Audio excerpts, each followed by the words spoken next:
What if raising your vibration isn't as fluffy as you might think? You know, a lot of times you hear about all the positive things. You raise your vibe, you feel more synchronicity, you feel more aligned, all this good stuff. There's actually also quite a few cons to raising your vibration.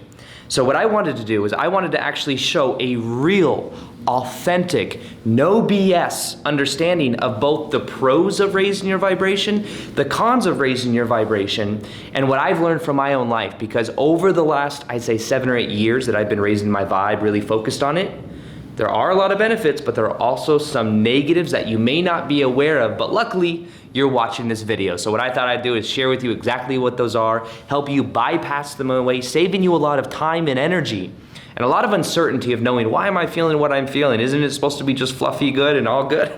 Just think a better thought.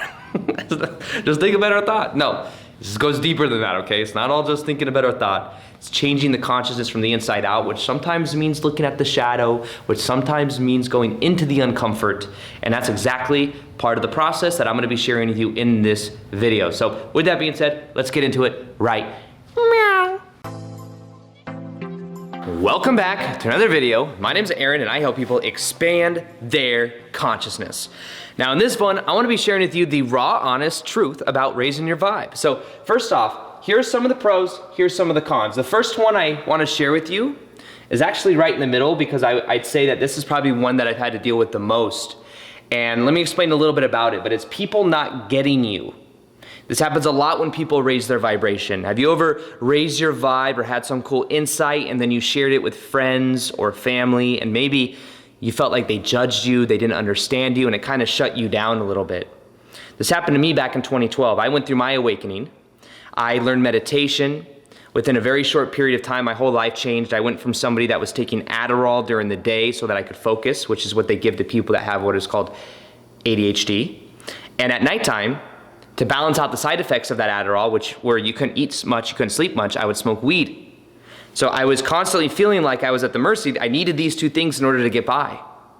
I learned meditation, and within days, my whole entire life transformed. I went on a scale of 1 to 10, with 1 feeling not so great, 10 feeling amazing.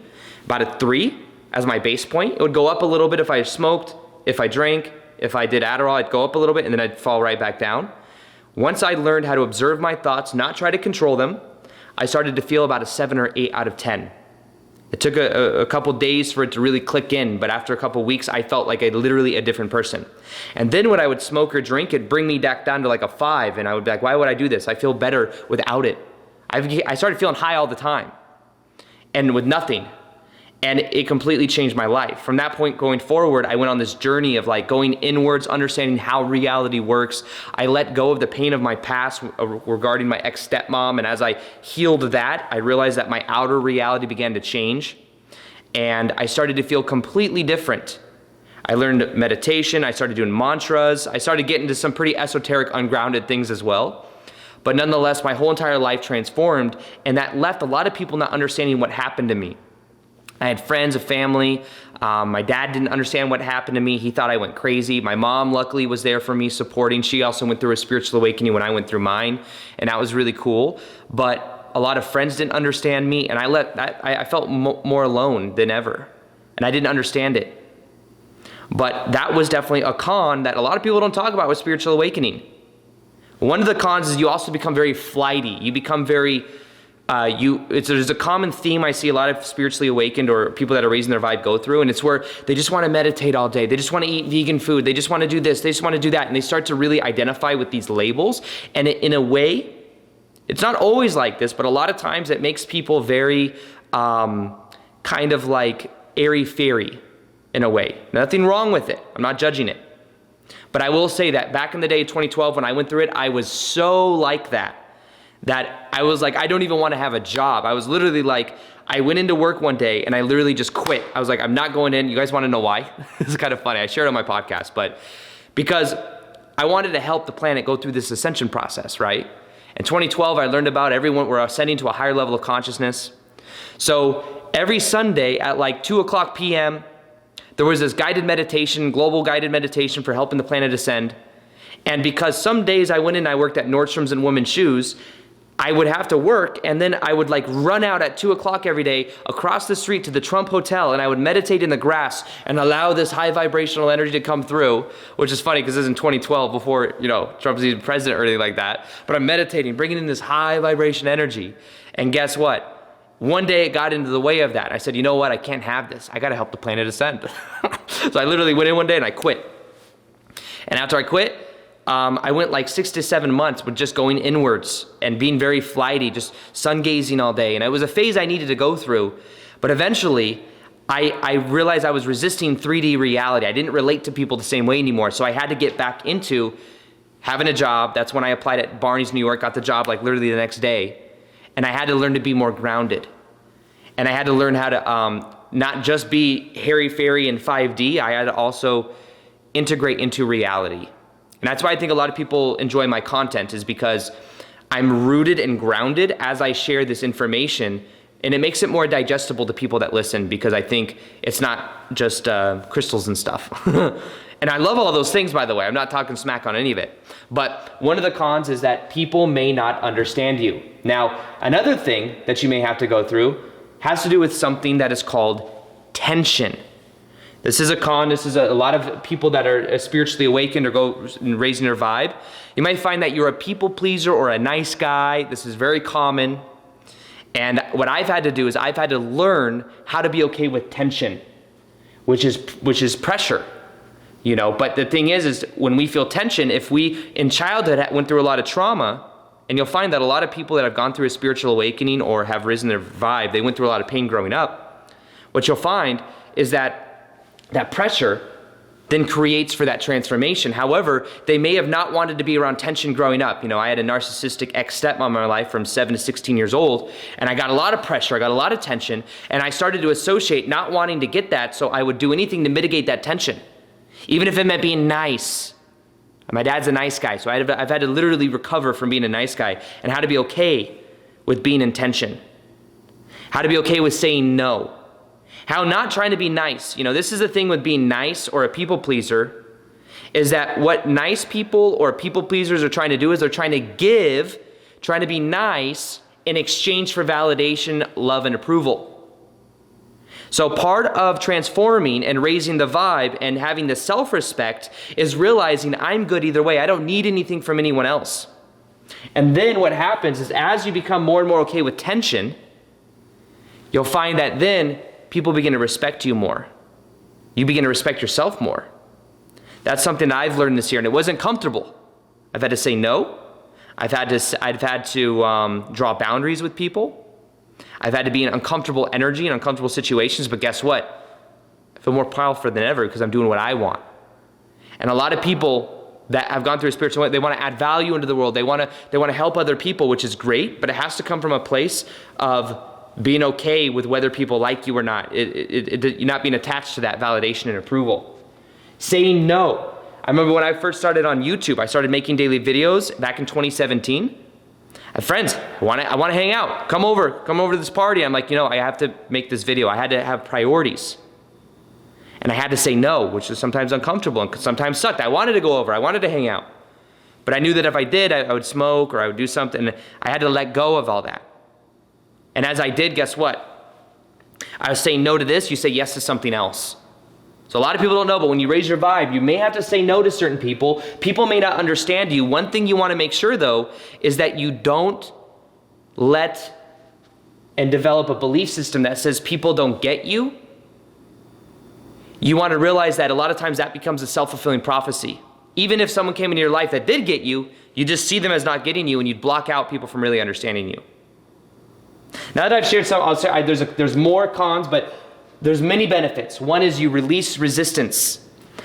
As you raise your vibe, Daniel will put the chart right here. You see shame, fear, guilt, anger, neutrality, willingness, reasoning on the scale of consciousness, and joy, peace, enlightenment. The key is letting go. There's a book called Letting Go by Dr. David Hawkins. Extremely powerful book. The more you let go, the more you raise your vibe. You let go of they're called positionalities, perspectives that keep you in low vibe. I was angry at my ex-stepmom for all the stuff that I went through, not having a childhood and stuff, and that kept me in low vibe. That kept me there. I had to forgive and realize she was doing the best she could with where she was, with her current level of consciousness. Then as I let that go, guess what? The outer reality literally began to change. I always had a woman in my life trying to control me because I believed that that's what women wanted to do, because I had an ex-stepmom that represented that to me. And when I let that go, guess what happened? My whole entire life transformed. I let go, I forgave my ex-stepmom. And as I did that, I had a manager at Nordstrom's that was almost the same as my ex-stepmom. She left my life within a week of meditating and having that realization. Because the outer reality is just a reflection of the inner reality. And it's a reflection of what we tolerate and what is vibrationally active inside of us. And I was angry, and I let go of that anger, and she left. Interesting how that works. But this is the key, is understanding that also you're going to feel better. The more you raise your vibe, the better you're going to feel. Feel more in love, joy, peace, the less attached you're going to feel as well. I go as far to say the more you raise your vibe is the less attached you are. Because the more you trust the universe. One of the biggest epiphanies of 2020 for me is to let go of trying to control. Control is a form of manipulation. If we're trying to manipulate the universe, it's going to resist us. But instead, if we let go, we have a vision for what we want to experience, for the kind of person we want to be, but we let the universe show it to us, oh my God, it's so much more magical. I've had so many of experiences like this over the last year. It's incredible. And what I realize is, especially in relationship with people, when you go through an awakening, you might have this tendency, or raising your vibe, to get other people on board. Well, I feel kind of alone, so if I get other people on board, then I won't feel so alone. The problem is that when you do that, they then resist whatever you're trying to get them to understand, because they feel like they're not making the choice. You're controlling it. Let go. If you let go, people feel that release, and then they want to. Now I don't have this pressure around me. I don't have this stigma that people have to know this raised vibration information. And guess what? People come to me now. Not just because of the YouTube channel. I mean, I have literally friends that are interested in this stuff because they see I'm just so unapologetic about it. I don't need them to believe it. I don't need it. And when you don't need, you get.